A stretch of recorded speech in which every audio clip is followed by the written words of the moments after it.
সালাউদ্দিন সাহেবকে বিরাট ভয় পাচ্ছে জামাত এনসিপি, যার কারণে তাকে সরিয়ে দেওয়ার জন্য বিভিন্ন চক্রান্ত, বিভিন্ন ধরনের কূটকৌশল করে যাচ্ছে এবং তার বিরুদ্ধে মিথ্যাচার প্রোপাগান্ডায় ভরিয়ে তুলতেছে। 3 ইঞ্চির পিনাকি থেকে শুরু করে যত তাদের অ্যাক্টিভিস্ট আছে তারা রীতিমতো পিছে লেগেছে কিভাবে সালাউদ্দিন সাহেবকে খারাপ ট্যাগ দিয়ে তাকে রাজনীতি থেকে দূরে সরানো যায়।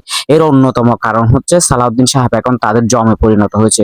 অত্যন্ত বিজ্ঞ জ্ঞানী বলা হয় সালাউদ্দিন সাহেবকে, যার কাছে, যুক্তির কাছে এবং যার শিক্ষাগত জ্ঞান প্রত্যেকটির কাছে নাকানি চুবানি খাচ্ছে এই বিরোধী দল জামাত শিবির এনসিপি এরা, যার কারণে এখন টার্গেট সালাউদ্দিন সাহেব।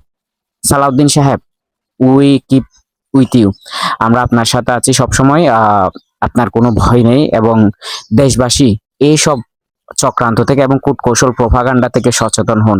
না জেনে না বুঝে ওই যে জামাত শিবিরের যে প্রোপাগান্ডা মিথ্যাচার সেখানে পা দিবেন না।